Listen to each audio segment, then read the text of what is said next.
Olá e seja bem-vindo ao Paulo Figueiredo Show. Olha, as viúvas do Tarcísio estão animadas na internet e até a revista Oeste veio para cima de mim. Vamos abordar isso no programa de hoje, antes de falar sobre o navio chinês no Rio de Janeiro e a investigação americana sobre a influência chinesa no agro brasileiro e o anúncio dos Estados Unidos da suspensão do processamento de vistos para o Brasil. Estamos também a conexão disso com a fraude bilionária no Partido Democrata e o que isso nos diz sobre a forma que o Trump lida com os outros países. Vamos falar sobre liberdade, sobre a situação da liberdade de expressão na Europa, especialmente com foco em dois mundos muito diferentes, o Reino Unido e a Polônia, que têm posições bastante distintas a respeito da censura. Então, o programa de hoje está recheado, quero tentar fazer de forma mais breve possível, então peço a você que tem lado que clique no like. Esse é o momento do like. O like aumenta o engajamento, faz com que mais pessoas assistam a este vídeo. Mandem o programa nos seus grupos de WhatsApp. Se você está assistindo no X, aperta o botão do repost, porque o botão do repost no X é o que faz a gente chegar a mais pessoas possíveis. E também, se você está, onde quer que você esteja assistindo, mande o programa nos grupos das famílias, no grupo dos seus amigos e para os inimigos, porque esse é o Paulo Figueiredo Show. Figueiredo, Figueiredo. Figueiredo, Figueiredo. No programa sobre liberdade de expressão, que é um tema muito caro aqui, tanto para mim quanto para vocês, mas eu digo para vocês que no Brasil, assim como na Europa, nesse momento, não há liberdade de expressão sem o essencial, que é uma VPN. E eu recomendo o Proton VPN. Sempre venho recomendando, já tem 3 anos que eu recomendo o Proton VPN, e mesmo antes deles terem se tornado patrocinadores do canal, você deve baixar uma VPN, qualquer que seja, mas eu recomendo o Proton, porque ele é fácil, rápido, você funciona para Windows, Mac, Android, iPhone, se você não for heterossexual, o que quer que você utilize para aparelho telefônico ou computador. O Proton VPN funciona. Então, baixa o link aqui na descrição ou no QR Code aqui em cima, tem você ajuda o canal quando você baixa por ele e você passa a ter uma internet livre do monitoramento da polícia Gestapo brasileira, líder da censura que as Big Tech podem ter que implementar no Brasil, e você também tem acesso a um monte de benefícios do VPN. Você pode usar o catálogo de Netflix e outros serviços de streaming de outros países, que é muito melhor do que o do Brasil. Então, o link está aqui na descrição, recomendo que vocês façam isso. Peço também a inscrição no canal. Eu peço que a inscrição no canal Paulo Figueiredo Show.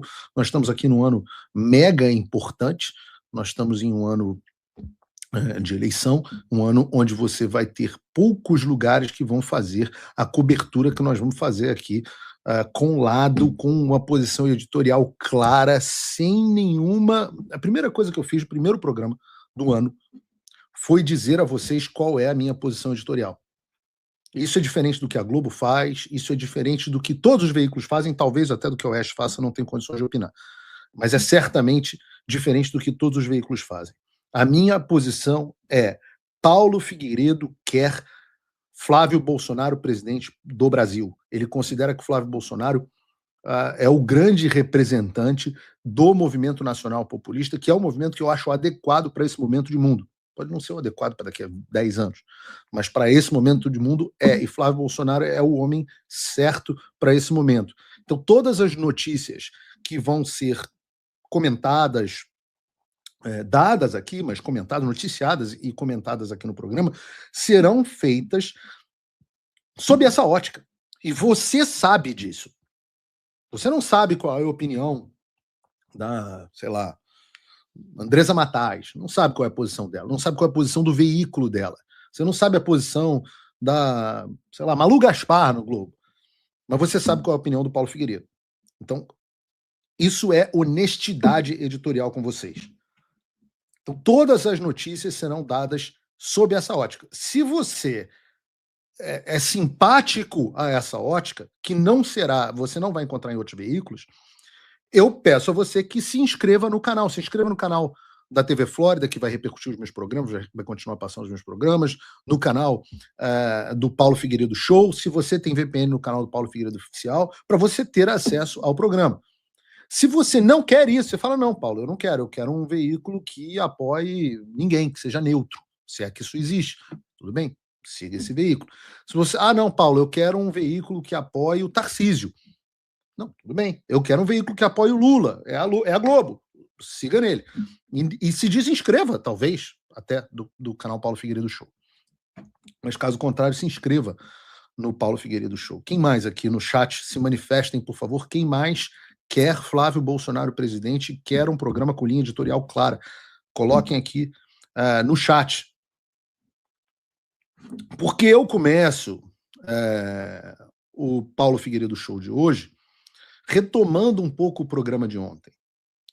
Ontem nós falamos abertamente sobre as viúvas da política brasileira, depois que o ex-presidente Jair Bolsonaro escolheu seu filho Flávio como seu sucessor.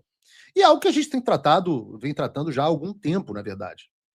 E, de fato, existe um movimento ainda ativo. Bota o chat aí, Bruno. Pode passar o chat aí enquanto a gente está falando. Porque existe ainda um movimento ativo, forte e inconformado com a escolha do Flávio como candidato a presidente da República. Ainda no programa de ontem, a gente deu alguns exemplos dessas viúvas e eu comentei aqui que eu estranhei a publicação da revista Oeste repercutindo uma pesquisa de um instituto questionável e dando protagonismo ao Tarcísio. Esse questionamento parece ter doído e parece que a revista Oeste, ou pelo menos algumas pessoas na revista Oeste, sentiram. Dá para dizer que o veículo sentiu a crítica. Afinal, o Edilson Salgueiro, que é o editor do site da Oeste, e fica tranquilo, Salgueiro, porque eu também sou Figueiredo, então somos todos da comunidade gay, então tá tudo certo. Mas ele resolveu me responder, não explicando a decisão editorial, mas colocando um emoji de um biscoito. Pelo que eu entendo, o biscoito dá a entender que eu estou buscando atenção, aprovação, alguma coisa do tipo. Eu acho que disso eu não posso ser acusado, porque quantas vezes aqui eu não exponho os meus posicionamentos que contrariam até mesmo o meu público. E mesmo assim, talvez por tratar o espectador com seriedade e entender que ele também é inteligente, nós somos líderes de audiência no horário do programa. Então a aprovação e a atenção certamente são algo que não são o meu foco. De toda forma, eu respondi com bom humor. Eu brinquei, né? O emoji, eu brinquei que era um cookie, e cookie é bom. A gente sabe que cookie é bom. E eu perguntei se ele queria me dar. O humor da quinta série, que vocês estão acostumados aqui no programa, nada sério ou partindo para cima do cara, porque para mim era uma brincadeira também. Ele também riu no primeiro momento. Mas rapidamente, em um post, em que eu respondi uma pessoa que estava comentando essa interação, inclusive dizendo para a pessoa levar com bom humor, o Salguei partiu para a seriedade e disse que, como sempre, eu estava sendo cínico. Daí é algo esquisito, porque foi da provocação mútua, bem-humorada, que eu estava levando na esportiva para uma ofensa gratuita, rapidinho, né? Cínico. A resposta dele para isso é que eu não estava apenas criticando, mas inflamando os meus seguidores contra ele e os seus colegas. Eu já fui acusado de inflamar o público outras vezes. Aliás, parece, eu estou esperando a notificação a esse respeito, que eu sou acusado exatamente de inflamar os meus seguidores, mas é pelo Alexandre de Moraes, né? É pela PGR, né? Então, a posição da Oeste em relação a mim é exatamente a mesma posição do Alexandre? Não sei. Eu sei que, para minha surpresa, antes de eu entrar no ar, logo imediatamente antes de entrar no ar, quem endossou esse posicionamento foi alguém que eu considero minha amiga pessoal, a Ana Paula Henkel, que escreveu assim: Paulo, não houve nenhuma, abre aspas, decisão editorial, mas a veiculação de uma notícia também publicada em outros veículos, exemplo, vídeo abaixo, e ela coloca um vídeo do Metrópolis. Aí tudo bem. Há opiniões firmes contra a atual tirania e pelo Brasil em todos os nossos programas no YouTube que você não tem tempo de assistir. De fato, não tem nem tempo nem saco. E há notícias que, gostemos ou não, precisam ser publicadas no site. Seguimos na mesma linha desde março de 2020. E você, aí vem uma parte interessante. E você sabe disso, mas insiste em alimentar falácias. Eu sinto imensamente que a sua antiga birra com o Oeste tenha tomado proporções pessoais. E eu respondo a isso, ainda não respondi na internet, mas vou responder aqui no programa, antes de republicar no X, que obviamente eu estranho receber essa mensagem, mas eu acho que os pontos precisam ser rebatidos. Primeiro, é um erro dizer que não houve decisão editorial.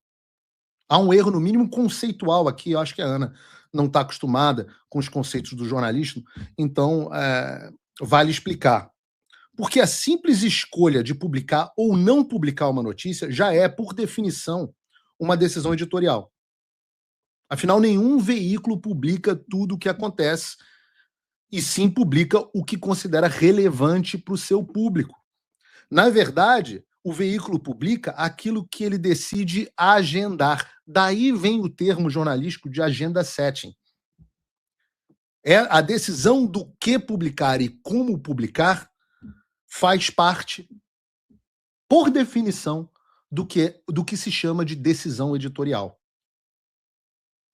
E você pode discutir legitimamente a relevância para o leitor da Oeste de uma pesquisa encomendada por alguém que chama o Bolsonaro de fascista e conduzida por um instituto sem nenhum histórico ligado ao Fernando Henrique Cardoso. Será que isso é relevante para o leitor da Oeste? Será que isso vale ser publicado como algo legítimo, sem nenhum aviso? Não sei. E o nome disso é decisão editorial. Mas no caso concreto, a divulgação ocorre em um contexto que a Oeste conhece muito bem e que a gente vai tratar no programa de hoje, que é a tentativa explícita de um grupo de substituir a candidatura do Flávio Bolsonaro por Tarcísio. E ainda assim, a Oeste optou por publicar, dando ênfase, eu não sei se tem a foto aí, na produção tá na agulha, mas dando ênfase justamente ao Tarcísio.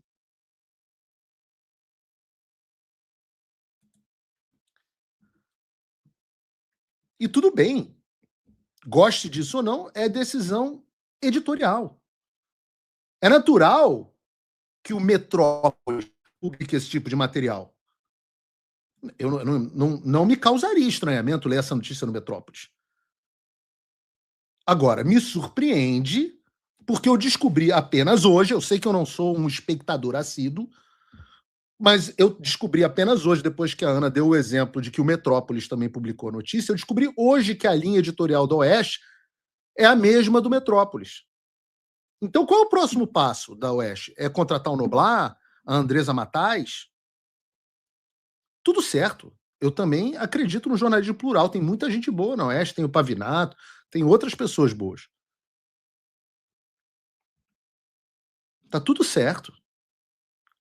Sobre a linha editorial da Oeste criticar abusos, é verdade. Mas não é esse o assunto aqui, certo? Eu não sei qual é o posicionamento da Oeste, e está feito aqui o desafio para que a Oeste coloque de forma clara qual é a sua posição editorial em relação à candidatura do Flávio Bolsonaro à presidência da República em 2026. Oeste, qual é a sua posição? Tirem essa dúvida, tem muita gente com essa dúvida. Principalmente depois da demissão do Silvio Navarro, que eu nunca disse que aconteceu por isso. Porque eu não sei. Até acredito que não.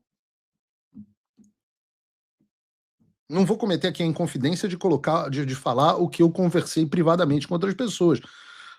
Mas eu acho que o público tem o interesse de saber, ou não. Ou vocês podem esconder qual é a posição editorial de vocês. Eu já sei qual é a posição, está escrito aí, Ana. Eu já sei qual é a posição em relação à tirania.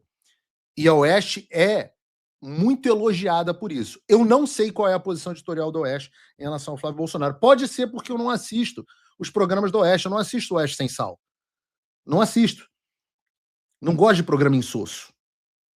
Mas, e por isso que o Paulo Figueiredo Show é totalmente diferente, é outro formato, e tudo certo, cada um assiste o que gosta.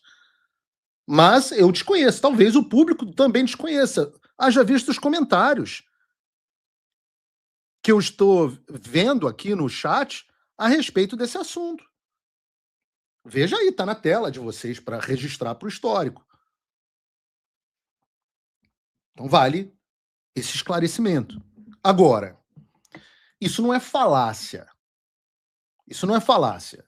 E a Ana, a quem eu sempre considerei uma amiga, deveria me conhecer o suficiente para saber que eu não sou homem de espalhar falácias que eu sei que não são verdadeiras.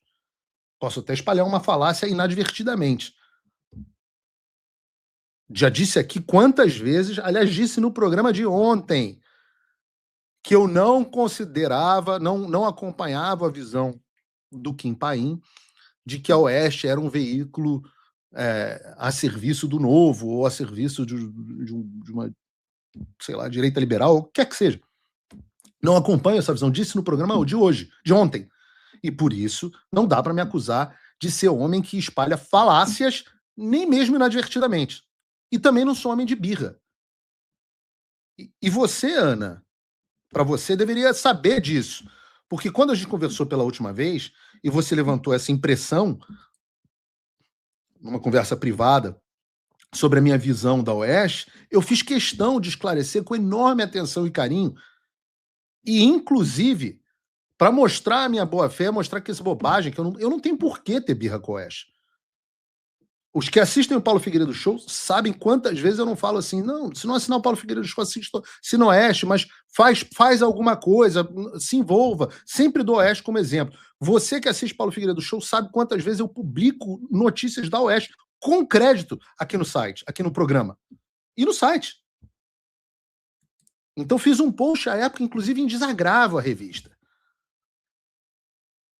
Para mostrar que a nossa conversa privada era de fato o que estava acontecendo, era o que eu pensava. Se eu pensar diferente, olha só, se eu pensar diferente, se eu achar o Oeste uma bosta, eu vou dizer. A razão pela qual eu não estou simplesmente dizendo aqui que o Oeste é uma bosta é porque eu não acho.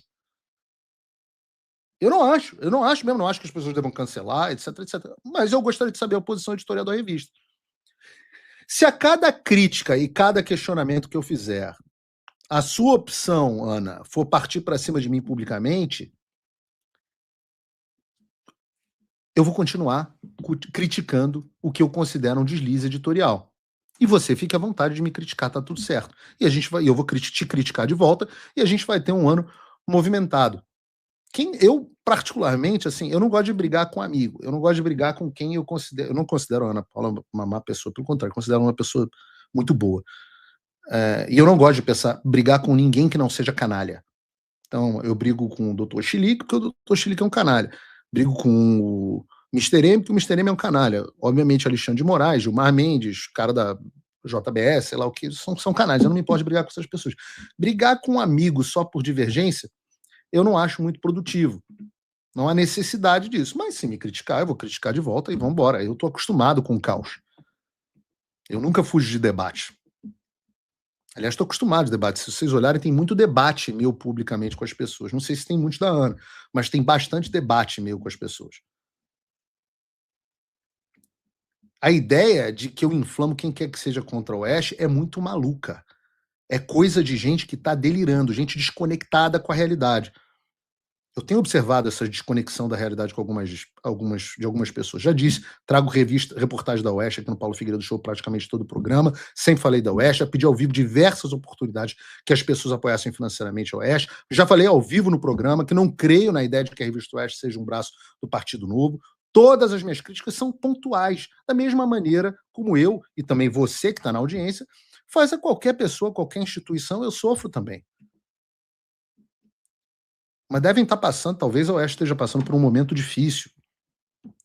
Perdendo muita assinatura, devem estar nervosos. Porque não pode se falar mais um A sobre a revista Oeste. Onde já se viu? A gente viveu para construir um veículo de direita com o financiamento da assinatura privada das pessoas de direita. Um veículo que se considera incriticável, da mesma forma que o Alexandre de Moraes considera o STF incriticável, e que diz que aqueles que fazem crítica estão inflamando as pessoas contra eles, da mesma forma que o Alexandre de Moraes. Mas que desgraça! Que desgraça!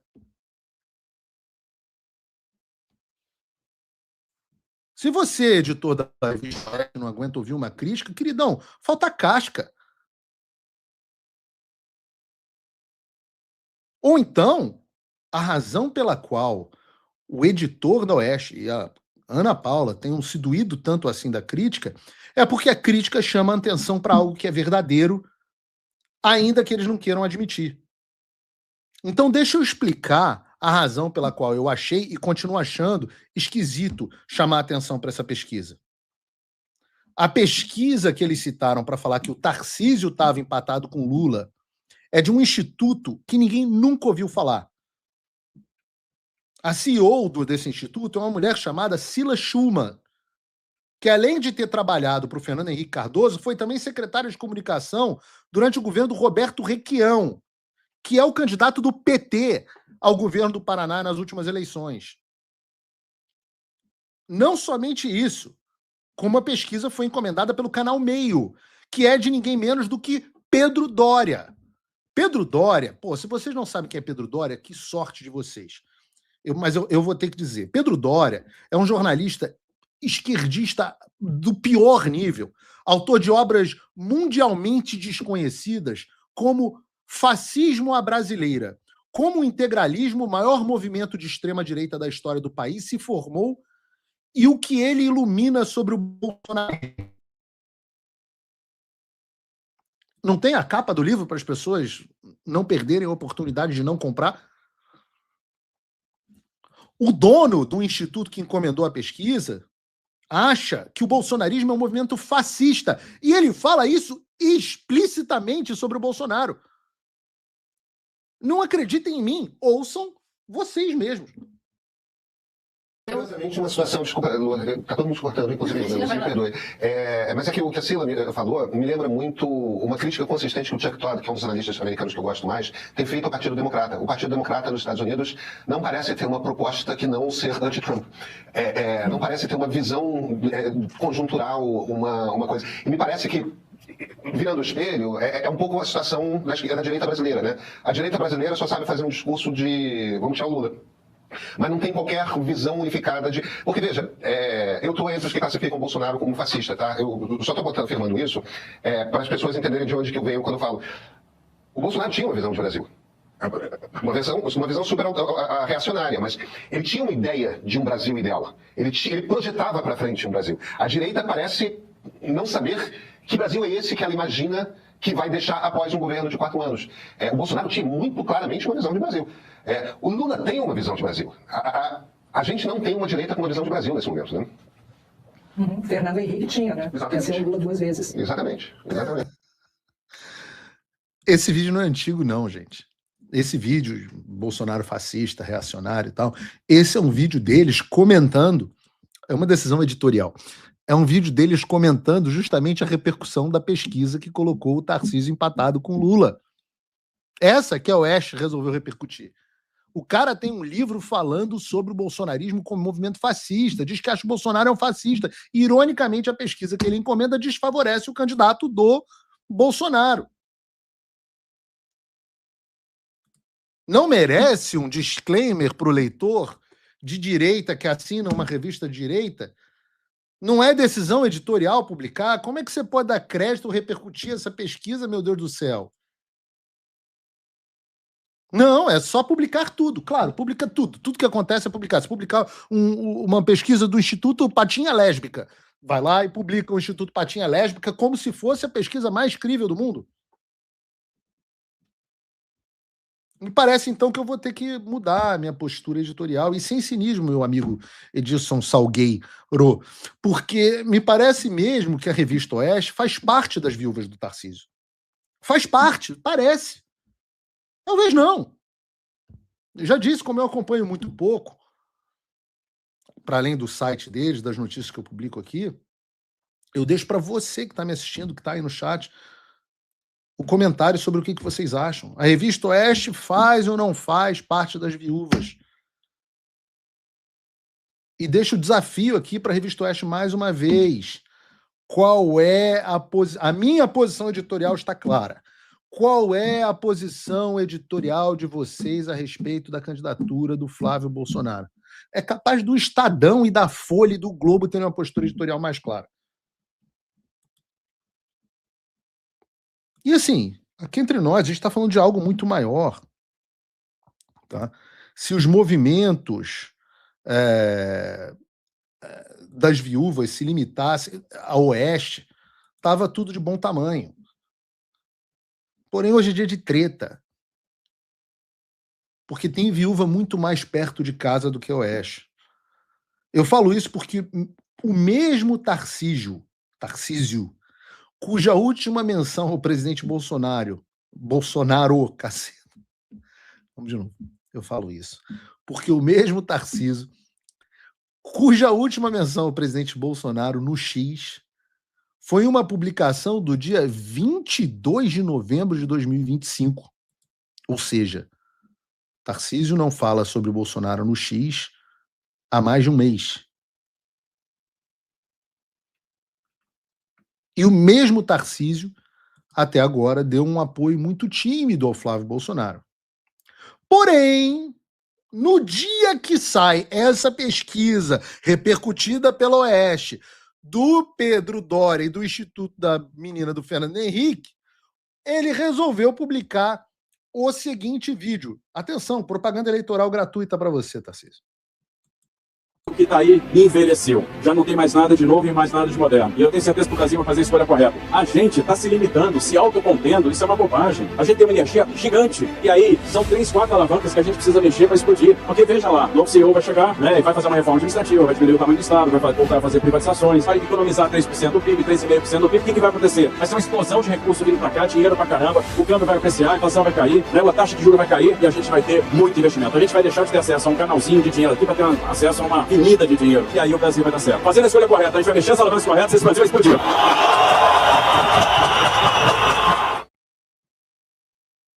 Ó. Coincidência, né? Mas se fosse o vídeo isolado, você poderia até ser inocente como eu, ou cínico, como diz o Salgueiro, e acreditar que uma coisa não tem nada a ver com a outra. Mas o Tarcísio, que sempre me falou que não queria ser candidato, que não iria concorrer à presidência, que estava fechado para a eleição em São Paulo, e eu sempre disse aqui no programa que eu sempre procurei acreditar nele, e disse privadamente também para as pessoas, e dizia para o Eduardo, inclusive, esse mesmo Tarcísio, no dia em que sai uma pesquisa que favorece ele, posta um vídeo de novembro do ano passado sobre o Brasil precisar de um novo CEO. Aliado a isso, nessa mesma postagem, nós temos um comentário da esposa do Tarcísio, dizendo o seguinte: nosso país precisa de um novo CEO, meu marido. Ou, meu marido. Não sei, não ficou claro para mim. Não sei se foi meu marido, o Brasil precisa de um novo CEO, ou se o novo CEO é o meu marido. Não sei. Se a gente fosse usar a gramática portuguesa e ela quisesse ser meu marido, ela teria que ter botado 2 pontos. Pode ser falta de domínio da linguagem, pode ser coincidência, pode ser dúbio propositalmente. E aí, você imagina que o Tarcísio tenha pedido para ela apagar a postagem, né? Não. Tarcísio foi lá e curtiu, validou o comentário da esposa no post dele, diante de todas as críticas que ele já vem sofrendo sobre falta de apoio explícito ao Flávio. Falamos aqui como foi esquisito o apoio que ele deu ao Flávio.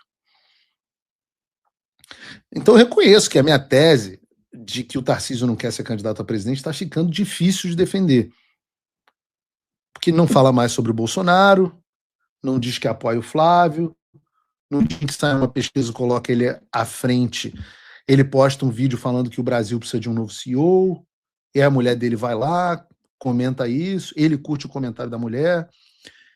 Se eu dissesse que eu não estou de olhos abertos, eu estaria sofrendo da famosa síndrome do piu-piu, né? Eu acho que eu vi um gatinho. Eu acho que eu vi um gatinho. A gente está vendo o movimento político que está acontecendo. E não acaba por aí, porque dentre as pessoas chamadas de viúva, a quem se atribui o desejo de ver uma candidatura do Tarcísio, quem sabe até uma chapa Tarcísio-Michele, tem muita gente. E sempre vieram me dizer que a própria Michele Bolsonaro fazia parte desse grupo. Mas essa eu realmente nunca acreditei, nunca endossei essa ideia no nosso programa em lugar nenhum. Primeiro porque eu sempre gostei da Michele. Parece uma mulher forte, que sempre foi muito gentil comigo nas poucas interações que nós tivemos, não tem nada que a desabone. Segundo porque ela é mulher do presidente Bolsonaro, e eu tenho um grau de respeito muito grande a ela. E eu evito entrar nos temas pessoais, de casamento, o que é, as fofocas que as pessoas contam, não faz parte da minha vida, não faz parte do meu trabalho. Mas o fato... E outro motivo pelo qual eu evito falar muito sobre isso é porque as pessoas muitas vezes acham que o meu posicionamento a respeito dos assuntos tem a ver com o posicionamento do Eduardo Bolsonaro e do Flávio Bolsonaro. E não tem. Apesar de nós sermos muito amigos, eles são sempre muito reservados em tratar em qualquer coisa relacionada a Michele, então meu posicionamento é o meu posicionamento.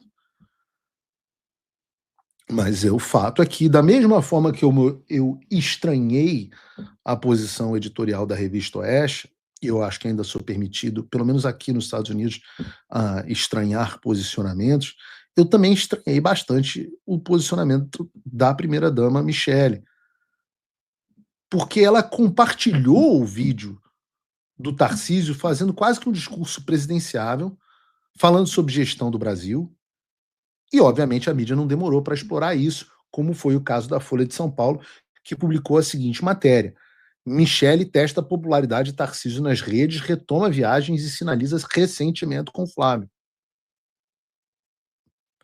Não é possível que alguma pessoa que almeja ter um papel, nunca teve, mas almeja ter um papel na política, seja tão inocente de imaginar que a imprensa não vai explorar isso contra a campanha do enteado dela. Mas também teve o seguinte, o tal famigerado comentário da mulher do Tarcísio também foi curtido por ela. Eu digo a vocês, eu tenho que ser sincero, eu estranhei esse posicionamento e as pessoas nas redes sociais também estranharam esse posicionamento da Michele. E eu, como sempre, eu falo sempre, eu sou uma pessoa inocente. Então eu atribuo isso à falta de traquejo, ingenuidade política, porque eu me recuso a acreditar que ela esteja indo contra a vontade do presidente Bolsonaro para minar a candidatura do enteado. Tudo bem o Paulo ir contra, tudo bem a Oeste ir contra, mas a esposa ir contra no momento que o cara está preso, precisando de cuidado. Mas compartilhar o vídeo, eu não sei. Será que ela compartilhou? Eu não vi. A gente passou aqui no programa o vídeo do Carlos, ou os vídeos do Carlos falando sobre o estado de saúde do pai. Esses eu imagino que também tenham sido compartilhados, ou não. Eu realmente não vi, não sei. Sobre o vídeo, eu acho que o vídeo do Tarcísio é um bom ponto para a gente discutir. Porque eu acho bom que o Tarcísio fale. Essa ideia de que o Brasil precisa de um novo CEO. O Brasil precisa de um novo CEO. Você vê que é alguém que não faz parte do nosso movimento político. Porque reduzir a presidência da República à figura de um CEO do Brasil é conceitualmente errado. Pode soar como uma frase de efeito, mas é errado. O presidente não nem pode ser um gestor orientado só por eficiência operacional, métricas, otimização de recursos. Ser presidente é muito mais que isso. Ser presidente é arbitrar conflito de valor. de valores, é preservar a continuidade histórica da nação, é garantir soberania, é garantir coesão social, é garantir legitimidade institucional e política. Um CEO, ele responde a acionista. Um presidente responde a um povo heterogêneo, a uma constituição e a uma tradição histórica. São funções estruturalmente distintas. E o problema é que essa metáfora ela não é inocente, ao menos inconscientemente. Ela expressa uma visão positivista da vida pública, típica de Milico. A fantasia de que os governos podiam deixar de ser ideológicos, de que os valores morais e as discussões morais estariam superadas, de que a política madura ia ser simplesmente administração técnica. Isso é positivismo. Isso é Conte. Nessa lógica doente, a soberania popular ela é ruído. O debate moral ele é atraso. O governo correto é o governo dos especialistas, dos burocratas, dos gestores que aplicam critérios neutros, como se as decisões políticas fossem equivalentes a decisões de engenharia, diz o engenheiro. E onde essa análise fica mais forte é no conceito, no efeito histórico concreto dessa mentalidade tecnocrática, gerencial, no nosso Ocidente. Essa obsessão por eficiência econômica, livre comércio restrito, cadeias globais otimizadas, foi essa merda que nos levou à desindustrialização estratégica, à dependência de regimes hostis, como o da China, a transferência real de poder decisório para organismos supranacionais, às agências reguladoras, aos burocratas, aos especialistas não eleitos. Olha, isso não é teoria conspiratória, é um processo amplamente documentado desde os anos 90, especialmente depois do consenso de Washington e a expansão da governança tecnocrática europeia, da qual a gente vai falar no programa de hoje. E aqui entra o ponto que muita gente não quer admitir. Esse positivismo administrativo casou perfeitamente com o neoliberalismo global. Em nome da eficiência e do mercado, se deslocou toda a produção para fora, dissolvemos a capacidade industrial estratégica dos países, dos Estados Unidos e do Brasil, e depois se construiu um aparato regulatório para gerir as consequências políticas e sociais dessa escolha. Comumente, frequentemente, esse aparato age acima e além do controle democrático. Então, o povo e o Estado-nação perderam a autonomia, enquanto uma elite intelectual e financeira ganhou poder para impor a visão deles de mundo, e não como política, mas como técnica, como governança, como compliance, como consenso. E é claro que eles fizeram a festa no meio do caminho e encheram o rabo de dinheiro. Essas mesmas pessoas que financiam o movimento tarcisista. Ora, a pandemia foi o movimento de maior revelação desse arranjo. Não foram os líderes políticos com mandato popular que tomaram as decisões mais drásticas, mas foram os conselhos técnicos, as autoridades sanitárias, os comitês científicos, os executivos de grandes corporações farmacêuticas, os de tecnologia em relação à censura. A lógica foi totalmente gerencial.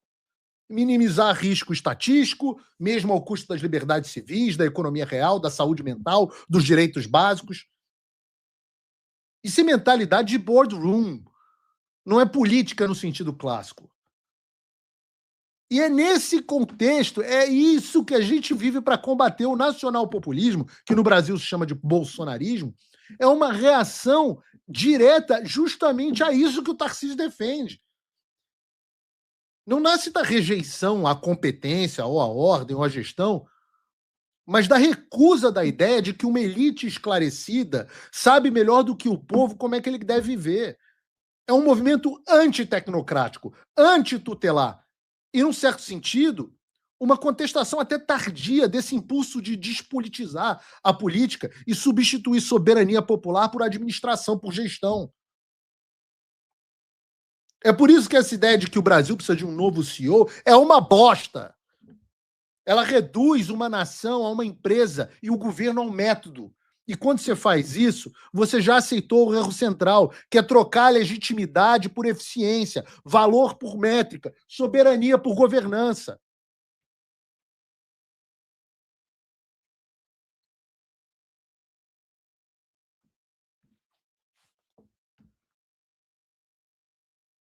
O Brasil não precisa de um novo CEO, o Brasil precisa de um presidente. Um presidente que restaure a soberania popular. Um presidente que restaure a democracia. E foda-se a eficiência e a gestão. Ora, eu não vou entregar um setor estratégico para a China porque isso é mais eficiente.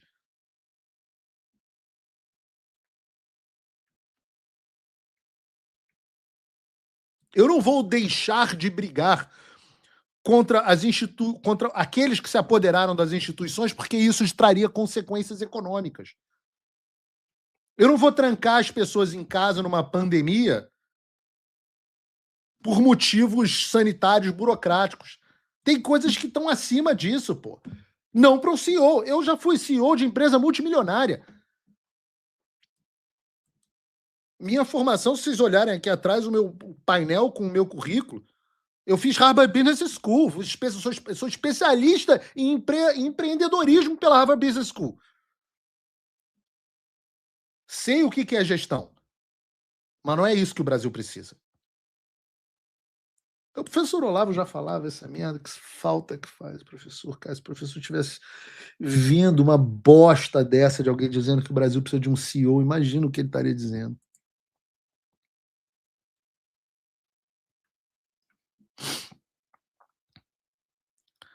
Enquanto isso, leiam. Enquanto o outro fala de CEO,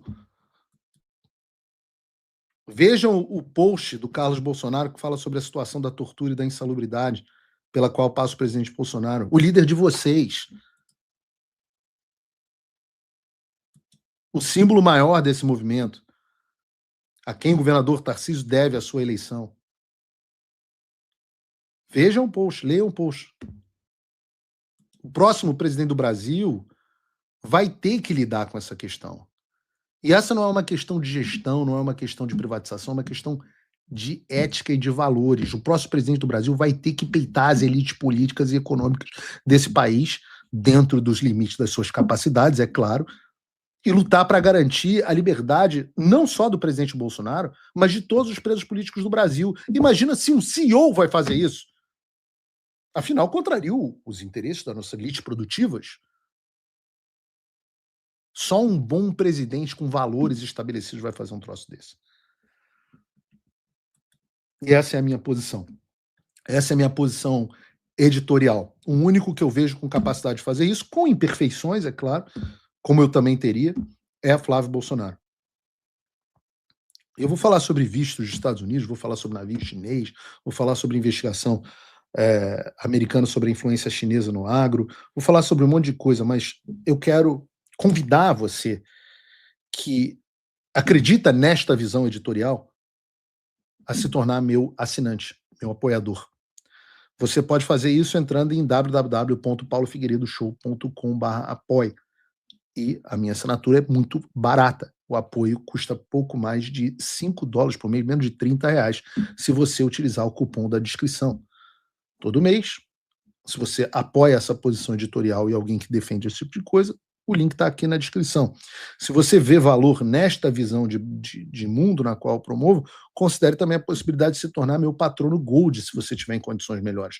$49 por mês ou $499 por ano. Você tem acesso a uma quantidade colossal de conteúdo exclusivo, acesso ao meu e-mail, reuniões mensais, desconto dos meus cursos e muito mais. O link está aqui na descrição e você tem que fazer a sua escolha. Eu tenho o meu lado e se você quiser estar do meu lado, esse é o caminho. Se você quiser estar do outro lado, o lado das viúvas, há outros caminhos, pelo que eu estou vendo, para você seguir esse caminho. Então, o link está aqui na descrição, tem também o QR Code aqui em cima, não tem... Desculpa, o link e tem o cupom está passando aqui embaixo, P Figueiredo Show.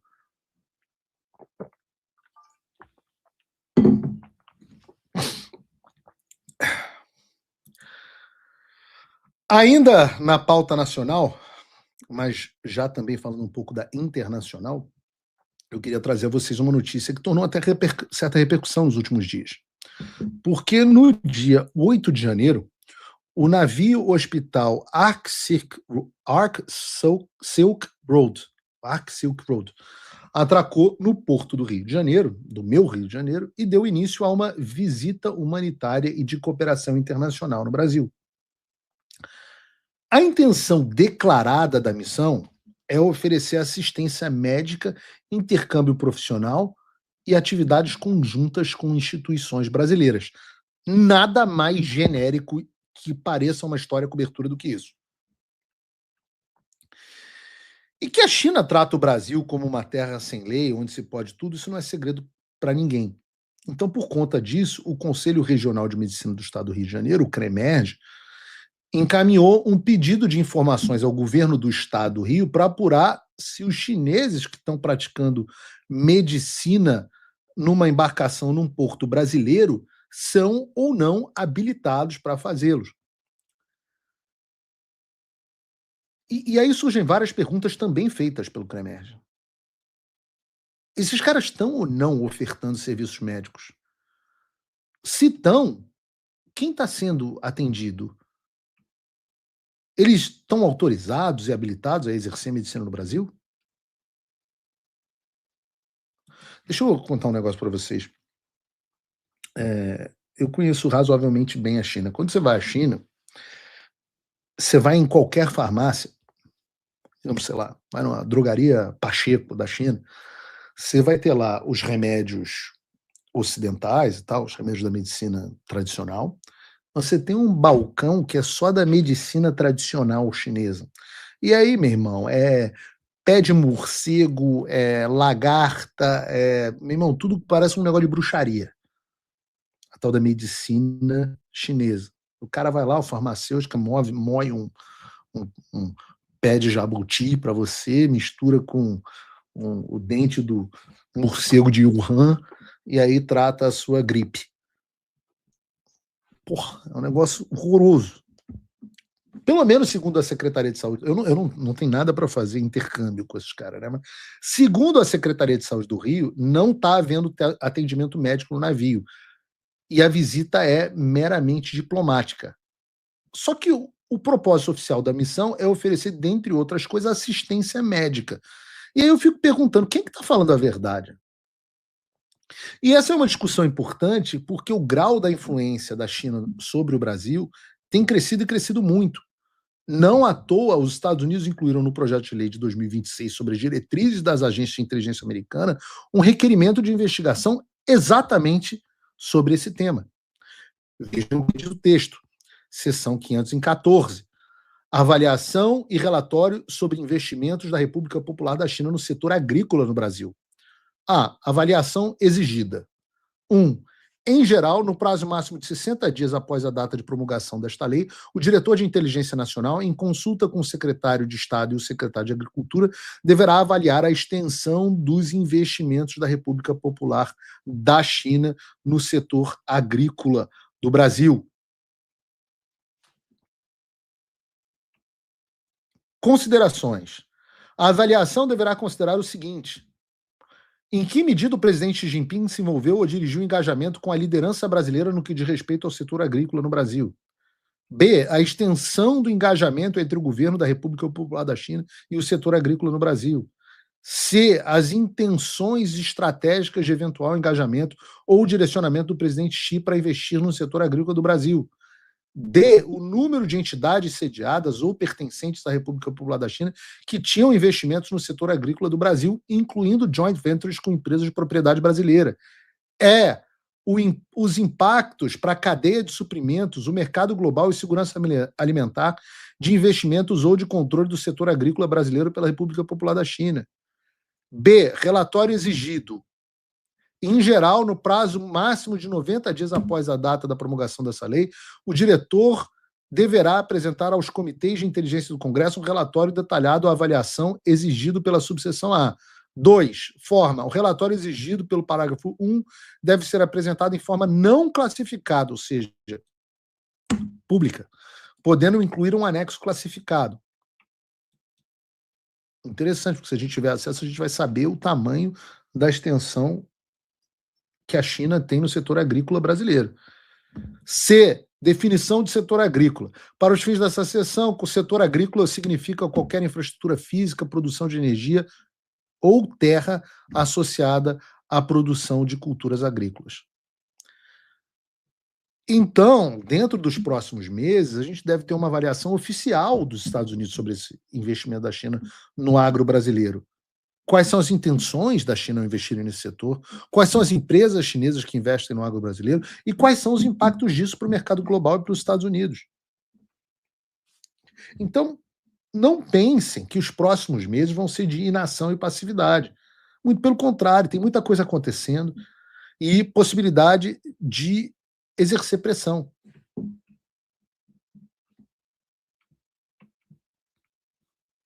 Não cansem, não, tem muita coisa para acontecer. É o que o Olavo fala, não parar, não precipitar, não retroceder. Quem dura mais vence. Aliás, por falar em oportunidade, a gente vai ver mais algumas coisas sobre a diplomacia do Trump e as oportunidades que estão surgindo.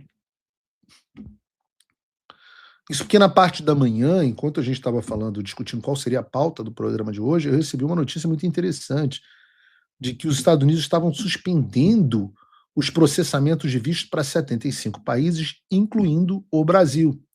A informação saiu na Fox News e diz que um memorando do Departamento de Estado ao qual eles tiveram acesso dirige os oficiais consulares a recusar todos os vistos de países como, só paizão, Somália, Rússia, Afeganistão, Iraque, Irã, Egito, Nigéria, vários outros e o Brasil.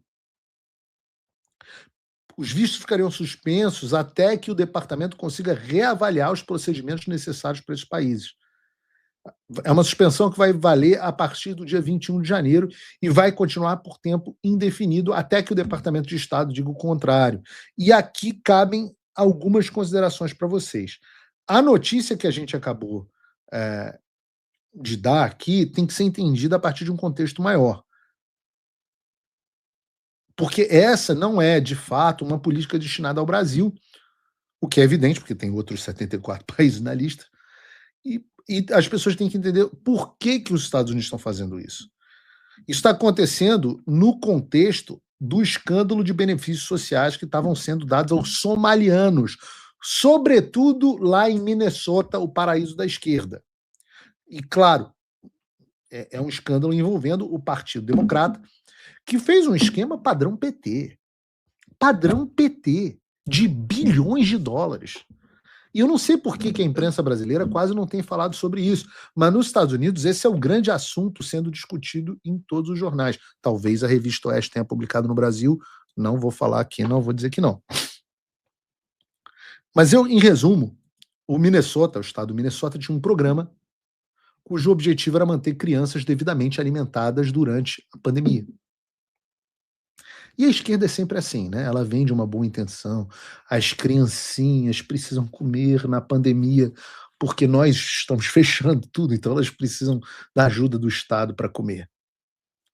E aí começaram a surgir algumas denúncias aqui e ali de gente que estava abusando desse programa, mas até então nada tão grande. Mas à medida que as coisas foram investigadas, os números começaram a aparecer, números do governo Lula. Ao longo dos últimos 5 anos, essa fraude estava concentrada principalmente nas regiões chamadas da diáspora somali, que são regiões com concentrações de bastante imigrante somaliano. E o que se descobriu é que muitas dessas pessoas fizeram fortuna criando empresa de fachada que ganhava milhões de dólares dizendo que estavam prestando serviços sociais desse programa, mas sem nunca terem de fato prestado serviço algum. Eram empresas fantasmas dizendo que estavam alimentando crianças e que não estavam roubando dinheiro de criancinha mesmo. Típico do PT, mas era o Partido Democrata nos Estados Unidos. Os procuradores federais americanos disseram que 59 pessoas foram condenadas até agora nesse esquema e que pelo menos $1 bilhão, 6 bi de reais quase, foram roubados nessa farra. E claro, volto a dizer, tudo isso acontece debaixo do governo do Tim Walz. Se você tá lembrando no nome do Tim Walz, também conhecido como Tim Tampax, né? Tampon Tim, porque ele era o grande defensor da ideia de botar absorventes, né? OB, Tampax, essas coisas, em banheiros para trans. Ele foi candidato, ele era o companheiro de chapa, ele era o candidato a vice-presidente da Kamala Harris nas eleições de 2024. Por pouco, este homem não é o vice-presidente dos Estados Unidos. E é um escândalo tão grande que o governador que estava... E é para mais uma reeleição. Minnesota é um lixo, um lixo em todos os sentidos. A pessoa acha que aqui não tem estado lixo. Minnesota virou um lixo. E o Tim Tampão, Tim Walz, estava indo tão bem para ir para um terceiro mandato que teve que desistir de concorrer. E esse é o mesmo cara que substituiu a bandeira do estado de Minnesota por uma bandeira que remete à bandeira da Somália, justamente o país com mais beneficiados no esquema de fraude no estado dele. Vejam o vídeo. Oh, wait a minute. Essa é a bandeira do estado do Minnesota.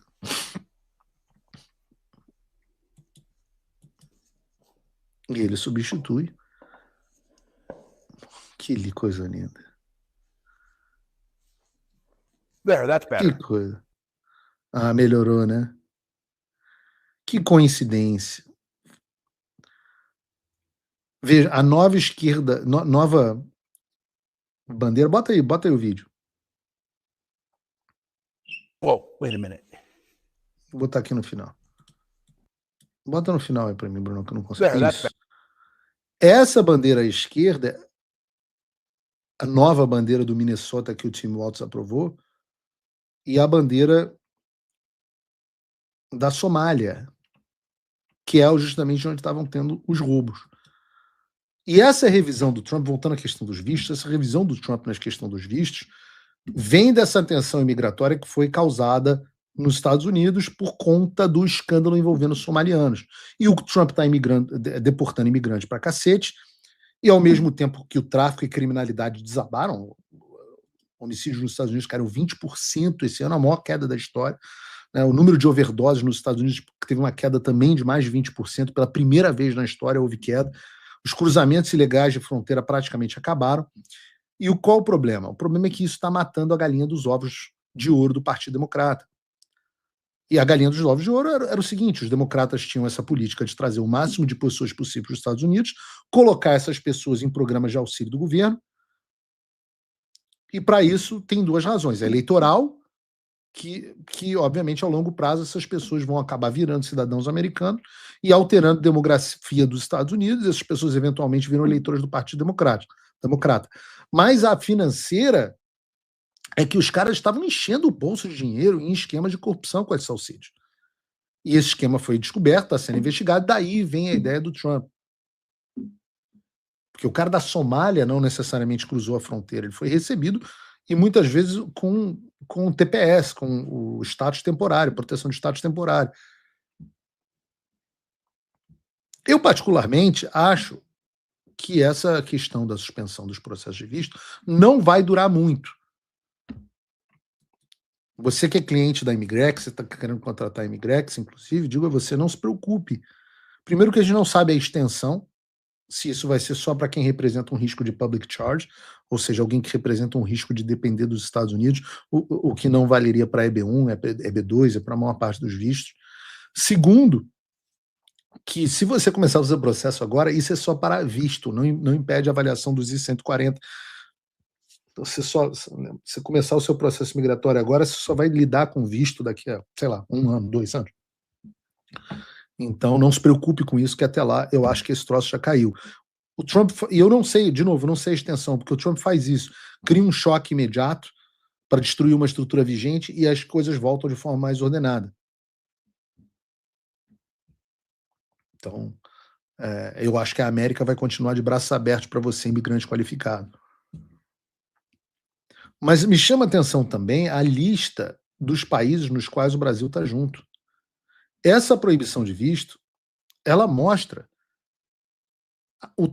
qual é a imagem que o Brasil tem de fato junto à diplomacia americana. Sem ruídos, sem elogios do Trump. Como os americanos enxergam o Brasil? Ora, eles colocaram o Brasil no mesmo grupo de Rússia, China, Irã, Somália, Nigéria. Não importa o que o Trump diga para o Lula. Essa é a forma como os Estados Unidos classificaram o Brasil. Vocês acham que a Argentina do Milei está nesse grupo? Eu não vi a lista dos 75 países, mas eu me surpreenderia, sim. O que me leva ao segundo ponto, que é o Trump pode xingar hoje, te elogiar amanhã e depois de amanhã te ferrar. Tudo de acordo com a conveniência imediata dele. É assim que o Trump faz as coisas. Um bom exemplo é o Gustavo Petro, o presidente da Colômbia. Ao longo de 2025, o Petro e o Trump tiveram vários embates, com o Petro chamando o Trump de fascista, comparando as políticas migratórias dele com Hitler, dizendo que ele não iria afinar para o Trump, que ele não iria aceitar os aviões de deportado que os Estados Unidos estavam enviando de volta para a Colômbia, denunciou a operação dos Estados Unidos que capturou Maduro, falou grosso pra caramba. O Trump respondeu enviando os aviões deportados da mesma forma, obrigou a Colômbia a aceitar, aplicou sanções contra o Gustavo Petro e, mais recentemente, disse que a Colômbia podia ser o próximo alvo depois da operação na Venezuela, que é arrancar o Petro de lá, em outras palavras. Nos últimos dias, no entanto, no auge do sucesso da operação militar americana que capturou Maduro, o Trump e o Petro se falaram no telefone. Parece que foi o Trump que ligou para o Petro. Eles conversaram e ele saiu da ligação dizendo que tiveram uma conversa histórica. O Petro, por sua vez, postou algumas imagens do X. E vejam o que é que o Macho Man Petro, o homem que iria peitar o Donald Trump, postou depois da reunião. Uma águia, o símbolo dos Estados Unidos, e uma onça, o símbolo da Colômbia, agarradinhas.